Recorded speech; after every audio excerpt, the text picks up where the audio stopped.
నమస్తే. ధాత్రి మహతే ఛానల్కు స్వాగతం. ఈ ఎపిసోడ్ అంశం దక్షిణాదికి జరగబోయే అన్యాయం.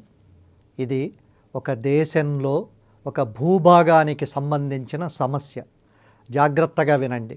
లైకులు, షేర్లు ఇలాంటి గొడవ కాకుండా కొన్ని కోట్ల మంది జనాభా ఉన్న ఒక దక్షిణాది రాష్ట్రాల ప్రాంతానికి దేశం సాక్షిగా జరుగుతున్న అన్యాయాల గురించి. ప్రజాస్వామ్యం అంటే ప్రజల చేత కొరకు కై వలన యొక్క నిన్ లోన్ లోపల అని విభక్తి ప్రత్యయాలను కలుపుకుంటూ ఎన్ని గొప్ప గొప్ప భావనలనైనా అనంతంగా చెప్పుకోవచ్చు. తేలిగ్గా చెప్పాలంటే ప్రజల కోసం ప్రజలే ఏర్పాటు చేసుకున్న వ్యవస్థ ప్రజాస్వామ్యం. కానీ ఆచరణలో ఇది అంత తేలిగ్గా, పారదర్శకంగా, నిష్పాక్షికంగా, అందరికీ సమసమానంగా ఉండదనడానికి ఉదాహరణలు కోకొల్లలు. మచ్చుకు తాజాగా పార్లమెంటు కొత్త భవనంలో పెరిగిన కుర్చీల దగ్గర చర్చ మొదలు పెడితే అది ఎంత దూరం వెళుతుందో చూద్దాం. దేశం పేరు చెప్పగానే లేచి నిలబడి పూనకాలు తెచ్చుకుని ఊగిపోయే సన్నివేశాల నుండి పక్కకొచ్చి కొంచెం కుదురుగా దక్షిణాది 5 రాష్ట్రాల ప్రజలు ఆలోచించాల్సిన విషయం ఇది.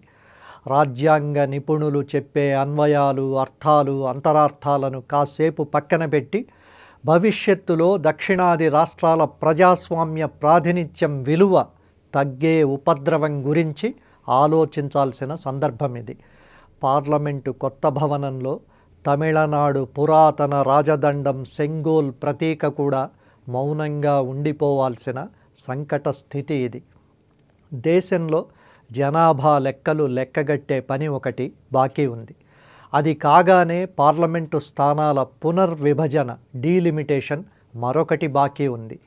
ఈ 2 పనులు జరిగితే దక్షిణాది రాష్ట్రాల్లో ఇప్పుడున్న పార్లమెంటు స్థానాల సంఖ్య తగ్గి ఉత్తరాది రాష్ట్రాల్లో పెరిగే అవకాశం ఉంది. సులభంగా అర్థం చేసుకోవడానికి ఇలా చెప్పుకోవచ్చు. చదువు, చైతన్యం, చిన్న కుటుంబ భావన, కుటుంబ నియంత్రణ పద్ధతులను అవలంబించడం వల్ల దక్షిణాది రాష్ట్రాల్లో జనాభా నియంత్రణ జరిగింది. ఉత్తరాది బీహార్, ఉత్తరప్రదేశ్ లాంటి రాష్ట్రాల్లో జనాభా ఇబ్బడి ముబ్బడిగా పెరిగింది. ఇక్కడ కంట్రోల్ కావడం ఒక రోజులో జరిగింది కాదు, కొన్ని దశాబ్దాలు పట్టింది. ఇప్పుడు ఇదే దక్షిణాదికి శాపమయ్యేలా ఉంది. ఒక అంచనా ప్రకారం జనాభా దామాషాలో దక్షిణాది పార్లమెంటు సీట్లు ఇప్పుడున్న వాటితో పోలిస్తే 21 నుండి 24 దాకా తగ్గిపోతాయి. ఉత్తరాదిలో విపరీతంగా పెరుగుతాయి. మరో అంచనా ప్రకారం ఇప్పుడున్న పార్లమెంటు సీట్ల సంఖ్య 543, ఇది 888 అవుతుంది. ఈ పెంపును దృష్టిలో పెట్టుకుని కొత్త పార్లమెంటులో సీట్ల సంఖ్యను విపరీతంగా పెంచి సిద్ధం చేసి ఉంచారు. పార్లమెంటు సీట్ల సంఖ్య గణనీయంగా పెరిగిన తరువాత దక్షిణాదిలో కొన్ని సీట్లు పెరిగినా ఆ నిష్పత్తికి మించి ఉత్తరాదిలో పెరుగుతాయి. మరొక వాదన ప్రకారం దక్షిణాదిలో సీటు ఒక్కటి తగ్గినా వ్యతిరేకత వస్తుంది కాబట్టి దక్షిణాదిని కదిలించకుండా ఉత్తరాదిలోనే పెంచుకునే ప్రణాళికలను సిద్ధం చేశారు. దక్షిణాది రాష్ట్రాల కావేరి, కృష్ణా, గోదావరి బడబాగ్నులు ఆపకుండా ఉత్తరాది పెద్దలు ఎలా ప్రేక్షకులుగా ఉన్నారో, అగ్నికి ఆజ్యం పోస్తూ వచ్చారో చూశాం. ఇప్పుడు దక్షిణాదిలో ఒక్క సీటు గెలవకపోయినా ఉత్తరాదిలో గెలిచే సీట్లతో కేంద్ర ప్రభుత్వాన్ని ఏర్పాటు చేసుకునేంత సౌలభ్యం కూడా వస్తే దక్షిణాది ఇక ఉత్తరాది కాశీయాత్రలకు, చార్ధామ్ హిమాలయ సన్యాస స్వీకారానికి మాత్రమే పరిమితం కావాల్సి ఉంటుంది. జనాభా దామాషా ప్రకారం సీట్ల పెంపు అన్నది పైకి సబబుగానే అనిపించినా ఇందులో చాలా లోతుగా చూడాల్సిన అంశాలు ఎన్నో ఉన్నాయి. రేపొద్దున జనాభా ఇంకా పెరిగితే 25 ఏళ్ల తరువాత ఇప్పుడు పెంచబోయే 888ని 1888 చేస్తారా? అది సరైన పరిష్కారం అవుతుందా? చట్టసభల్లో ప్రాతినిధ్యం పొందడానికి పేదరికం, నిరక్షరాస్యత, అనారోగ్యం, ఆకలి కేకల భౌగోళిక జనాభా లెక్కలే కొలమానాలవుతాయా?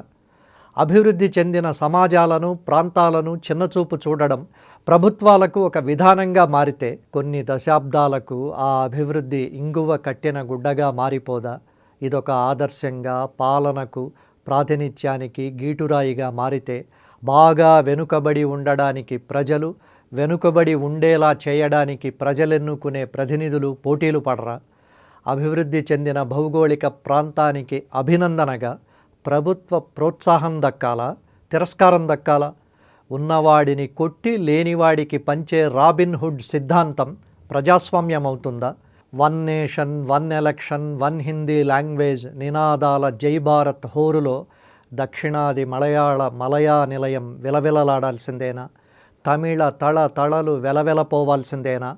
కన్నడ కస్తూరి పరిమళం కోల్పోవాల్సిందేనా? తెలంగాణ కోటి రతనాల వీణ మూగబోవాల్సిందేనా? ఆంధ్ర తెలుగు వెలుగు తగ్గాల్సిందేనా? పార్లమెంటులో పెరిగిన కుర్చీల సంఖ్య నేపథ్యంలో ఇప్పుడు దక్షిణాదిలో జరుగుతున్న చర్చ ఇది. ఇందులో ఏది నిజమో, ఏది అభూత కల్పనో, ఏది కుట్రో ప్రస్తుతానికి అయోమయంగా ఉన్న తేనె తుట్టె కదిలిన మాట నిజం.